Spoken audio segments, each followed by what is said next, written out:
Hey, hello. Welcome to this Jumpstart on Microsoft Virtual Academy on the subject of jQuery. This ought to be a fun one. My name is Jeremy Foster, and with me today is Rachel Appel. How are you doing today, Rachel? Doing well, Jeremy. How are you? Good. Are you ready for a whole day full of fun? Whole day full of fun. Long fun on a good topic. I think everybody's going to like today's topic. It's a classic, right? Yes, it is. I'm surprised there's not a jump start for it already. Yeah, frankly, I think it's the winner in the category of should have existed 2 years ago. Yeah, totally.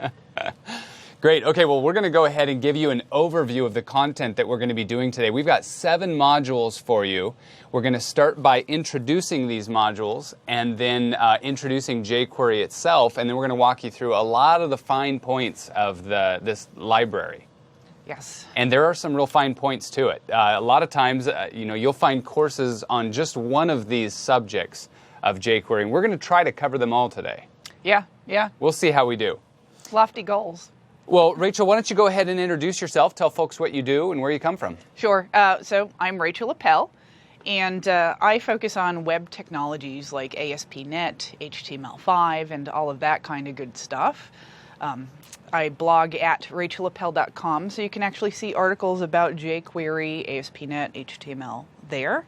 I go around speaking at conferences about this stuff, writing about it, teaching it, and actually developing in it as well. So, a total Microsoft nerd, that kind of thing. Sometimes I venture into non-Microsoft things too, but I'm on campus now, so we'll pretend I don't. All right, now I'll introduce myself. Many of you know me already. I've done a number of these virtual academies. They're a lot of fun to do. Again, my name is Jeremy Foster, so I go by Code Foster online, and you can also find me on Twitter at Code Foster. I wrote one book, so I guess I get to use the title author. That's fun, and I'm also glad it's over.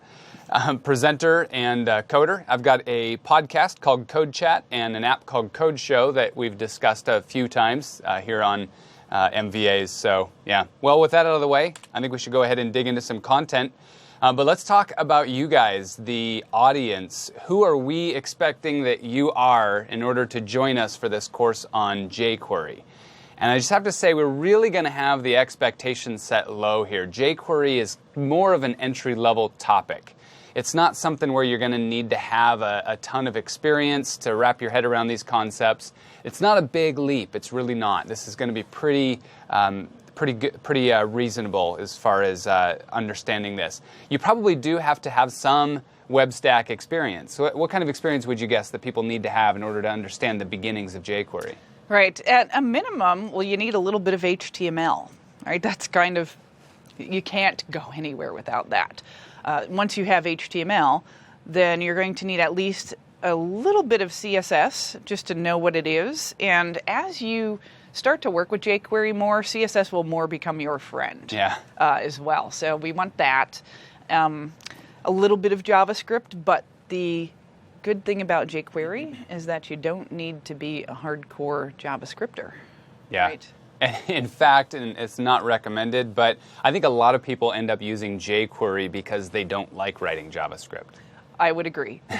But we'll try to avoid that. A couple of suggested supporting material links that you can go to. You can go to mva.ms. That's what you're currently watching. There are a lot of other courses, though, that will get you introduced to the general concepts of the web platform. And also, I found Codecademy is a really good one. There's specifically a jQuery track on there. And so that's 4 pieces of working with jQuery.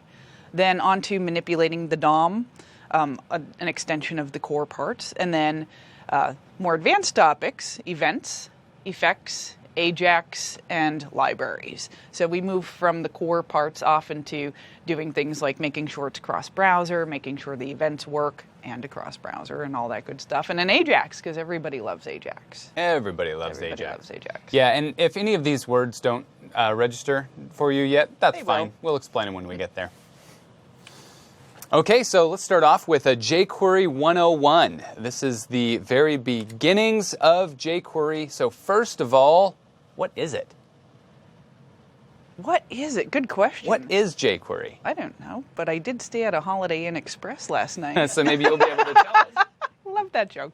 Yeah, so what is it? It's a library. And what happened is jQuery's been out for several years now.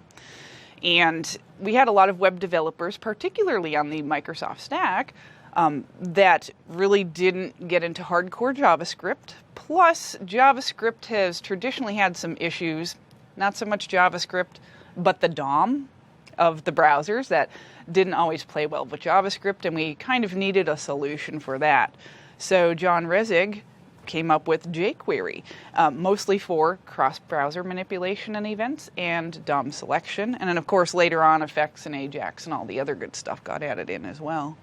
So kind of a helper library, right? Very much a helper library. Yeah. And it really, it makes the DOM stink less, right? You know, so that it's kind of hard to work with the DOM. It's just a big pain. Yeah. But working with jQuery just magically erases all of those DOM Can you problems. explain what you mean by the DOM to The folks who DOM, don't understand that? right. So if you're not used to what a DOM is called the Document Object Model. And basically, it's when the browser renders HTML and other assets, it creates a tree or a DOM tree. And we need to work with those elements in order to be able to manipulate things on the page, run script, and do other stuff like that. So that's what our DOM is. And years ago, when the internet was first just a baby, JavaScript came out, and JavaScript was meant to work with a tiny little sapling of a DOM, right? Just a little tiny thing. This is when we had the blink tag and like 6 other tags. Terrible years. Yeah. Good times, right? There's like 6 tags, and a couple of them blinked. That was it. So that's where JavaScript was really great. But then, as technologies evolved and we got more server-side, more client-side, and more complexity, because we developers love complexity, don't we? Mm-hmm. After all that started happening, then we really needed something to be able to really get a stronghold on the DOM and be able to work with it effectively.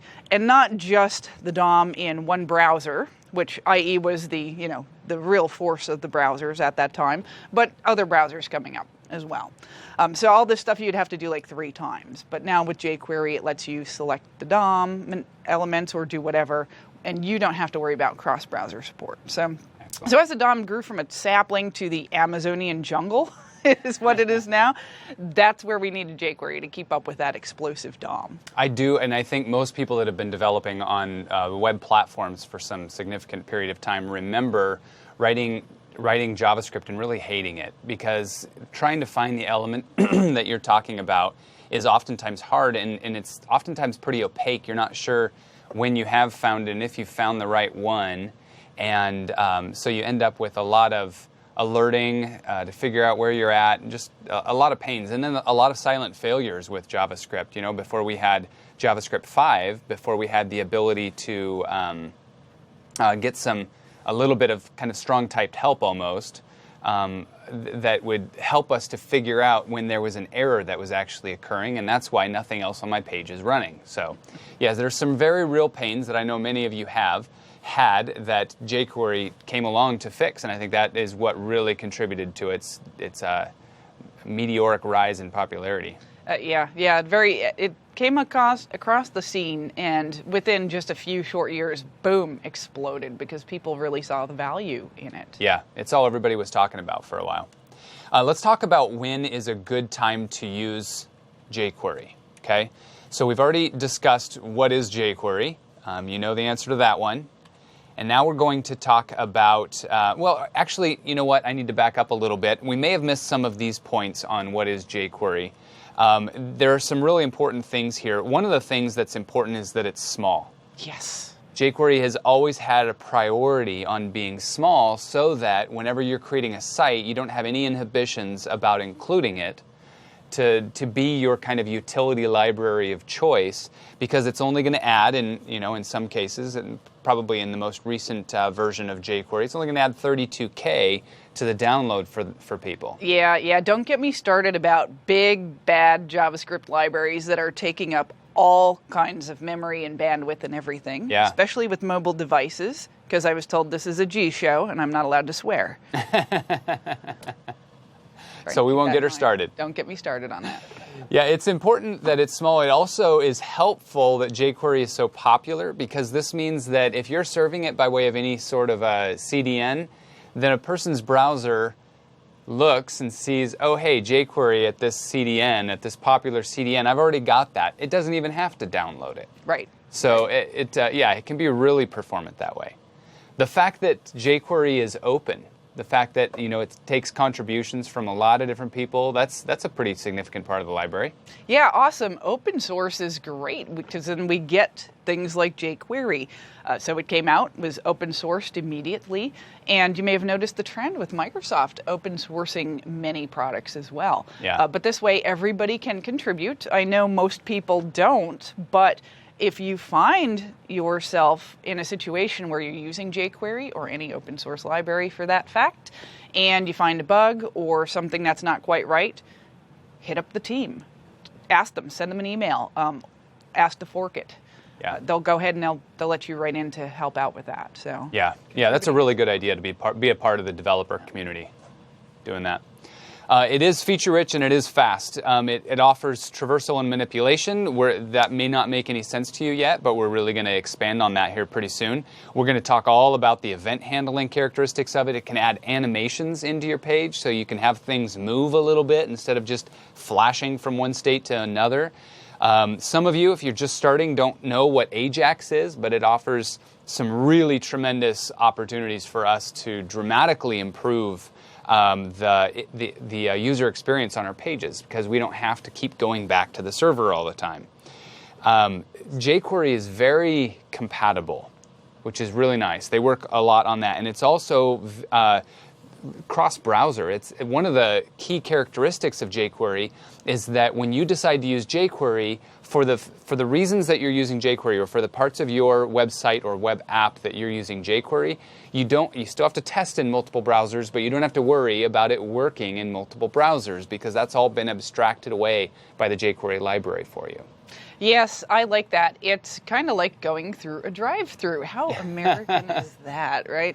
So you just go through, hook up jQuery, and then boom, you don't have to worry about compatibility, which is the best thing ever, right? That's absolutely right. And by the way, it is extensible. So jQuery, we're gonna really expand on how jQuery is chainable, and how it uses this really interesting paradigm in software development, where all of the objects, all of the methods, or most of the methods in jQuery return the same exact kind of object, which means that you're going to be able to chain all these methods on each other and create some really short code. That's great, and you can actually participate in this by creating your own jQuery plugin really, really easily. So we'll show how to do that. Okay, I think we've thoroughly exhausted the question of what is jQuery, and now it's time to move on to when a person should actually use jQuery. So I think, this is my opinion, I think that jQuery is not a no-brainer decision. I think that people should think about every dependency that they take in their web application. And jQuery is no exception. I think you should think about it, and I think it's a really good candidate for websites. Classic websites, especially ones where you basically just have a bit of content and you want to add a little bit of animation, you want to make any of the coding that you need to do for that site easier. You want that to be easier on yourself, okay?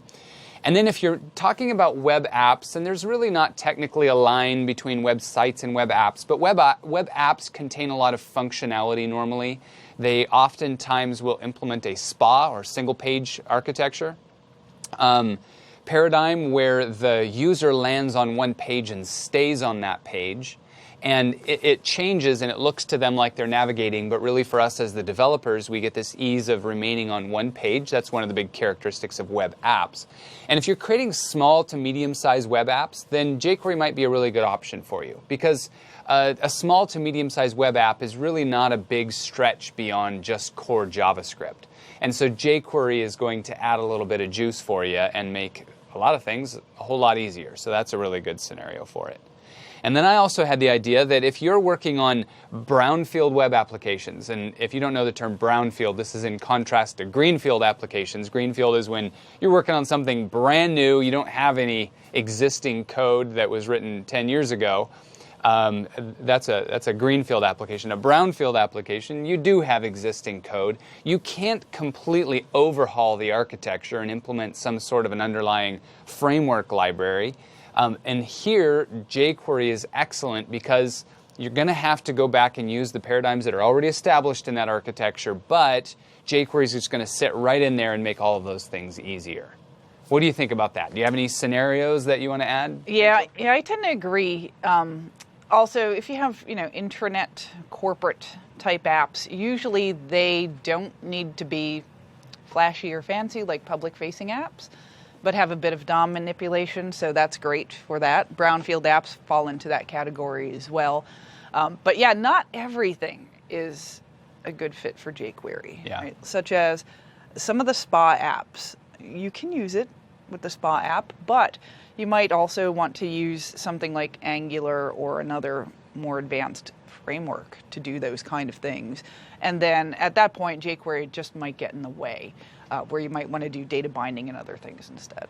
What about jQuery in WinJS apps or in Windows apps that are written using JavaScript? Oh yeah, you can actually use pretty much any library in WinRT apps, WinJS apps. Yeah. So you can use jQuery. However, there's a nice set of selectors and whatnot. You can use query selector all, and that's what the templates tend to do in Visual Studio. So you might want to just roll with those. That's really kind of up to the developer. That's what I do. I don't normally take a dependency on jQuery whenever I'm writing Windows apps using JavaScript. I usually just use the core JavaScript because there's enough, there's enough help there. Yeah, I just roll with that. Yeah. All right, well, let's talk about some absolutely terrible jQuery scenarios. Like, when would you not want to use it? And I would suggest that you probably don't want to use jQuery as the primary structure in a large web app. Because although it's really helpful, it's not necessarily scalable beyond regular JavaScript. It doesn't help you with the overall scale or architecture of your application. I mean, it might help in a lot of small ways, but it doesn't define an overall skeleton. So instead, if you're building a person, you're going to want to make a skeleton first so you have something to attach the flesh to. And jQuery doesn't necessarily do that. It just kind of makes the fleshing easier. That's an interesting human metaphor. So jQuery would be like your little grubby paws, right? Yeah. And other frameworks might be other parts. Yeah. So if it's really big like that, again, jQuery just might get in the way. And if you only need it for one or two features, like just selecting DOM elements, well, maybe just learn how to select DOM elements. Yeah, that's right. And also, when you're just using one or two little jQuery features, just like you said, maybe consider not using it and use the core way of doing it, because you're taking a dependency on the entire jQuery library if you're only using one little piece of it. And it's a pretty small library, but still, you don't want to take a 32K dependency when you're only using 1K of it. Especially on a mobile device. Yeah. We have to remember this. It's 2014, and over 70% of web traffic is mobile. So if you're not developing mobile first, or if you're not developing with mobile in mind, you're probably doing it wrong. If you're doing an internal app, again, where that wouldn't be the case, although anymore with bring your own device, that kind of is the case, right? So that's the problem. Yeah. So, you'd really have to know your audience, and it's another 32K, and on a phone, that's costing somebody money to access your site. With the data plan, you only get so many gig or whatever, so, that can actually cost somebody money because of your lack of development skills. Right? I wonder if they created a model for charging back a portion of that to the developer. I suppose we might think longer and harder about developers to do the right thing more often. That's right. I wanted to do something kind of interesting here. We all have experience with the history. Not everybody, but many people have experience with the history of jQuery and this, like I said, meteoric rise, and then somewhat of a plateau, and kind of wondering where jQuery is. So I just went out and looked at the trend on jQuery, And here it is. This is really lines up with what I was expecting. Here we are in late 2006 or 7, when jQuery is starting to become a thing and people are starting to talk about it. And then here's this steep curve where all of a sudden, not all of a sudden, but over time in something like 2012, there's just a whole lot of interest in jQuery. But then here's that plateau that probably most of us would have predicted, and even a decrease in the trend for using jQuery. And so I wondered what might be contributing to this decrease in the trend for jQuery. One of the other libraries that's very popular right now is Angular. And so I went ahead and charted Angular up against this, and look there. I think a lot of folks are using Angular for overall app architecture. And some of the features in Angular really overlap with the need for implementing jQuery at all. And so here comes Angular, and jQuery is falling a little bit outside of, falling a little bit in the realm of popularity. Yeah, that's kind of how it happens, right? The cool kids come in with this great idea, and then other people get other great ideas from that idea, or other ideas as well, and then you have the plateau, and then a little bit of a round off. Yep. Yeah, it doesn't really say anything about jQuery itself. It's still valuable for the cases that it's needed. Yep, absolutely. In fact, maybe it means that people are starting to use jQuery better for what it's actually for what they really need it for, and they're actually thinking about what it's for. That's right. And there are actually some things that have been introduced in JavaScript itself since jQuery was around that make it far easier to do things with core JavaScript. Rachel mentioned the query selector all, and this is one thing that I think a lot of folks, when I talk to developers at events, I'll oftentimes ask them who knows that in core JavaScript, there's a query selector and query selector all methods that allow you to do pretty much the same thing that jQuery selectors. And it's a really small percentage of people that already know about that. Yeah, that's like JavaScript's hidden little secret. Yeah. Query selector all. And I quite like them. Well, they're very jQuery-esque. Yep, they really are. And in fact, jQuery is going to be using those methods if they're available, because it's the native way to do the query selection. Okay, well, Rachel, why don't you help folks get in the getting started? Like, here's a little bit about what jQuery is, but okay, how do I go ahead and plug that in and work with it? Right. First thing you want to do is just go to jQuery.com. That's pretty easy. From there are links to download the jQuery libraries on their own. You can also point at a CDN, and this was mentioned before by Jeremy. A CDN is a content delivery network. And what this is jQuery has their own CDN, and it's where they host the versions of the jQuery scripts. So you can just link to that external location with an anchor or a script tag, link to that, and then it does all your caching, does all kind of good stuff for you, and you don't really have to worry about downloading the assets and managing the assets and all that other kind of stuff. Alternatively, if you're using Visual Studio, you can go to the Candy Store, NuGet, and you could get jQuery out of there, along with just about anything else, because it's the Candy Store. So various ways to get jQuery. It's pretty easy, but just go to jQuery.com or grab it as a NuGet package or any of that kind of stuff. Great. All right. Well, how about after they've added it to their page, do you want to talk to them about how to get started with, like, how to inject that into their page's workflow? I'm prompting you to talk about the load event. Okay. The ready event. Yeah, rather. The ready event.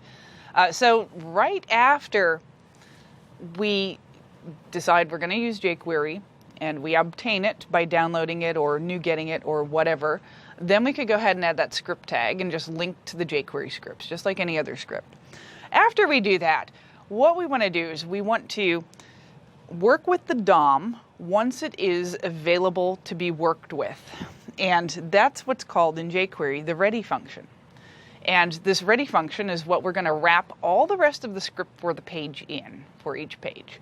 And then we could work with it in there and have different methods and functions and whatnot and all that good stuff.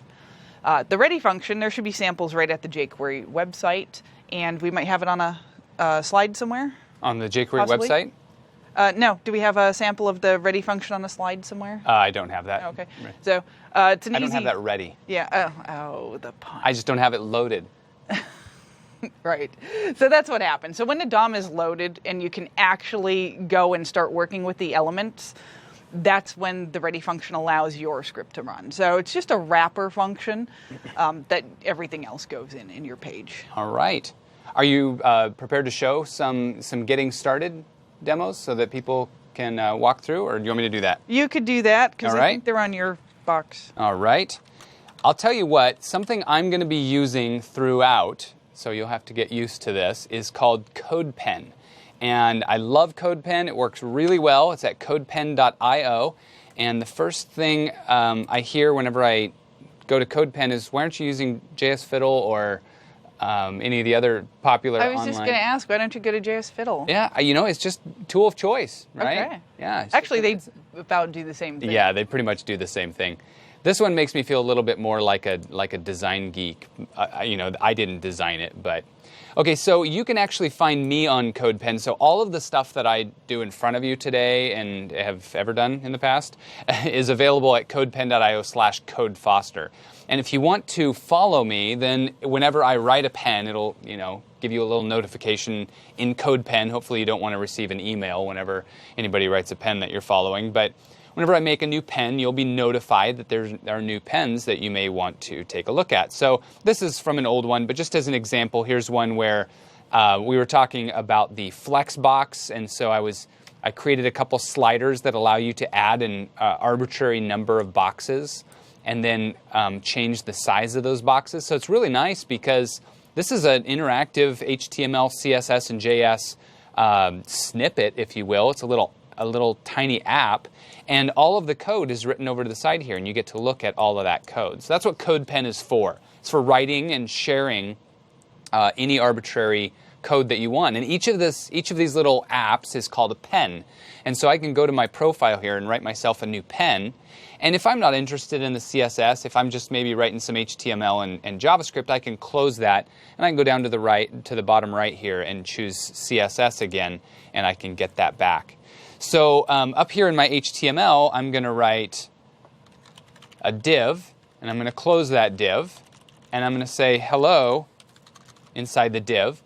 And now I've got mine set right now to not automatically update. I found that there are certain things that I do that, like if I do an alert or something and it automatically updates, it runs that, and I'll get stuck in a loop where it's alerting over and over, and it's miserable trying to get out of it. So I go into the JavaScript properties here, and the screen is too small to see the bottom of this, but there's an option in there to turn off the automatically execute. So what I need to do is run it. So I click on run, or I hit Control-Shift-5, and now all of a sudden I see hello. And you might know a little bit of CSS here. I can say that I want all div tags to have red text. And so there I've set that, and when I run it, now my text is red. And you might not be able to read that, so let me bump up that font size for you with a font size extra large. And now hello is extra large. There's actually a setting, if you are presenting like I am, where you can go into your settings and you can say, I want all of my text over here to be really big, and that's really, really helpful. But that's what CodePen is all about. I've got a number of pens, but watch me try to do something. I know we haven't actually shown you any jQuery yet, but you'll get used to the $ when you're using jQuery. That'll be talked about more in a little while, but suffice to say, for now, the $ represents the jQuery library. Now let me go ahead and say I want to take my div. Let me give this div an ID. Here we go. ID equals hello div. There it is. That's my hello div. And I'm going to say that I want my hello div inner text to equal, we're just going to say hi now. So I'm going to change what that says. So now even though I'm setting it declaratively here in the HTML, now down here I'm changing it to the word hi. Well, let's change it to $ and see what it says with that. It says, nah, that's not going to work. It's going to keep it hello. It's not going to actually change it to anything. So what, you're telling me that $ isn't even available? But it's failing silently here, so I'm going to hit F12 and bring up my browser tools, and I'm going to go to the console, clear it all, and then I'm going to run this again, and you'll see that I'm getting an error that's actually being thrown there, and I'd really like to show this to you in a size that you can see. That would be helpful. So I'm going to bring this up and then flip back here and run it again, and it'll flip me over here, and it'll tell me that, hey, the $ is undefined. So now I've not only got CodePen to write all my code and see the results of it, but I have my developer tools that'll show me the console and the performance and things like that. And it's telling me this $ is not even defined. So what Rachel was just telling you about getting started is what we need to do. We need to include jQuery. Now, if you're including this in a page, you'd be putting this as a script tag inside the page. All right. Now, if you've got your own script tags, you might want to think about whether those go on the bottom or the top. That's a significant consideration. You don't want scripts that are running to be blocking the loading of the DOM, so anything like that, you want to put that at the bottom. Other scripts, you want to make sure that it starts right away, so you want to put those at the top. There's quite a bit of opinion on when you put what where, so we'll leave that for another discussion. But for the most part, we really just need to get a script tag in here. And we could do that manually, but you'll notice that when we're using CodePen, we don't really have the full scope in here. We're basically just writing the body of this HTML. So in CodePen, what we do is we go to our JavaScript gear here. I'm going to close down the CSS and resize this a little bit so that I have a little bit more space. We go to the gear here and we can say, I want to include some other library. So I want the latest version of, for instance, jQuery. That's all it takes here. All I have to do is choose that in the interface, and now that's available. Now, if you've got some arbitrary script somewhere, you can also include it there. And now what I want to do, because I've included that, is I want to see what happens when I say I want to set that inner text equal to the $. So let me go ahead and run it. Aha, look at this. Now we actually have something. It's actually setting it to a function. This is the jQuery object. This is like the core of the jQuery object, this little tiny function here. It looks far too small to be the jQuery library, but in fact, that's the root of it. Okay, so now we have it, but that didn't actually show you how you would do it on your page. So let's go look at our developer tools to see what it actually did. Now, if you look at your page here, the HTML page, you're going to see, let me find it for you first. I fully expected it to see it in the head here, so if it's not there, we'll have to call me a liar. Here we go. Okay, just had to find the right index.html, and you can see that it's actually included this script tag with a source, just like Rachel told you. And this one happens to be using a CDN. This one happens to be using a CDN at Google, so that's where it's pulling it. That's a very popular CDN for this, and so this is going to be good at being able to bring it. If the user has already referenced this CDN, it's going to bring it in. Okay, so that's about as much time as we'll spend in this tiny code over here. Let's go ahead and jump back over to CodePen where we can actually read things. And let's talk about how we determine when something actually runs. Now, in order to do this, I'm going to show you a very common function in jQuery. This is the document ready function. And this is a little bit funny. It's always good and bad when somebody gives you 5,000 ways to do something. There's 5,000 ways, so theoretically it should be easy to stumble on one. But it's also really confusing when you're learning it, because you're like, which is the right way? Which way should I do it? Are there any differences? Right. Well, that's the thing. There's never just a right way.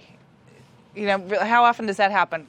Hardly ever. So how do you write a document-ready function? So I just do the $, and then I just wrap a function, parens, and a function in it, and that's it. Just the short and easy way. All right. Shortest way possible.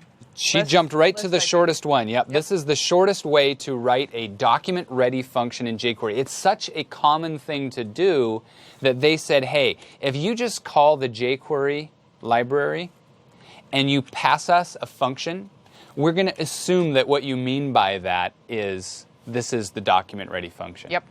Yep. Really interesting shortcut. But I'll show you the long version too, just so you know. And this is just one of the longer versions. So you can also access the document object. And this is actually selector syntax, but we're going to go into that soon, so I won't spoil any surprises here. But we can grab that document, turn it into a jQuery object right there, and then access the ready and give it a function and say, essentially this, or anything inside here, is what I want to run whenever the document is ready. Yep. So there you are. Now you know how to add the script tag to the top of your page to include jQuery. Hopefully you'll add a link to a CDN, and if you're playing around like we are here, you can just use CodePen to have it add that script tag for you. Once you've added the script tag, you can go down and write your document ready, and anything you write in there is probably going to run at the right time. Yep. That's the whole point of the ready function, is so that you don't have to worry about when is the DOM loaded, when is content loaded, when can I run stuff, and then, oh, for what browser? Yeah. That's all done. That's all done for you in the ready function in jQuery. Yeah. Yeah, and there are subtle or maybe not so subtle differences between the DOM loaded event in the various browsers. Yeah. And you don't have to worry about that if you're using jQuery's wrapper. Which is what I like, not having to worry about stuff like that. Because as developers, we're supposed to be solving business problems, not solving these kind of little fickle problems. That's right. From a library. So, done for us. We don't want to do the plumbing. All right, well, let's talk a little bit about the version history of jQuery. Just where, I showed you that it came into prominence, came into being sometime around 2007. And it's had a steep rise and a bit of a plateau, but what does the version history look like throughout there? And you might need to know this because you might need to consider what version of jQuery do I want to use? Do I always just go with the latest? What do you think? Well, if you can, go with the latest. Why not, right? Yeah. There's going to be enhancements and bug fixes. Bug fixes, they're Yeah. the most important thing. So all software has bugs, even yours, right? Even mine. So that's an important thing. Oh, not Jerry's. So bug fixes, and just, it's best having the latest. But not always. Sometimes if you have legacy code or brownfield app again, it might be dependent on certain, little quirks of a version. So in that case, then you might have to go with, whatever's out there. Yeah. Cool. All right, well, let me just show you a bit of a chart here of the version history of jQuery so you can get an idea of what the major milestones are and what maybe the breaking changes are. I pulled this directly from Wikipedia, and it shows you from August of 2006 when version 1 came out, the first stable release. You can see that there have been a number of subversion changes. And one of the significant ones was at 1.3 when jQuery kind of forked off the selector engine for jQuery, called it Sizzle, made it a separate project so that it could be introduced into other projects, just the selector engine alone. In 1.5, there was a significant change, and that was the complete rewrite of the Ajax module. So you'll find some jQuery, not jQuery, but you'll find some libraries or modules that say, we have a jQuery dependency and you have to have 1.5 plus. Things like that, because they're depending on this new version of the Ajax methods. Right, yeah, those were a couple of the big ones where they did some rewrites and whatnot. Usually if it's just a small enhancement or whatnot, it's not a problem, but you can run into issues with those. Yeah, that's right. 1.7 was a big one, and that's because the event model significantly changed. They replaced maybe approximately 4,000 ways to tie up events with just one way to rule them all, the on and the off, and we'll go into extensive detail on that soon. After 1.7, there have been still a number of changes, and the biggest was when they rolled to jQuery 2, some major breaking changes there. They basically dropped support for older versions of IE. There were a lot of exceptional cases in IE that created a little bit of bloat in the jQuery library. It was a little bigger than it needed to be because it was having to do some switching logic to handle all these cases. Everybody knows that including IE6 in your support is is going to make for some switching logic, right? Yep. Yeah, IE, being IE. Absolutely. And so with 2.0, that support is gone. The file size of jQuery drops dramatically, and all the jQuery developers rejoice. Yes.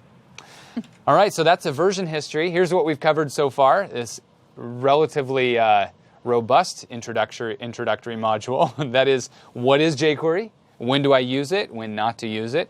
How do I get started with it? And what does a little version history of jQuery look like? Anything else you want to add for folks? Not really. I mean, we're going to get to everything today, so I think we covered the basics of what it is, why you would use it, and all that for... And what are you talking about in the next module, Rachel? Selectors is up next. Selectors and then DOM manipulation. Yeah, two very related concepts, selecting and DOM manipulating, and one of the really core concepts in jQuery. Right. Excellent. Okay, well, we're going to come back in about 10 minutes to teach you all about selectors and then DOM manipulation. So see you then. Tune back in.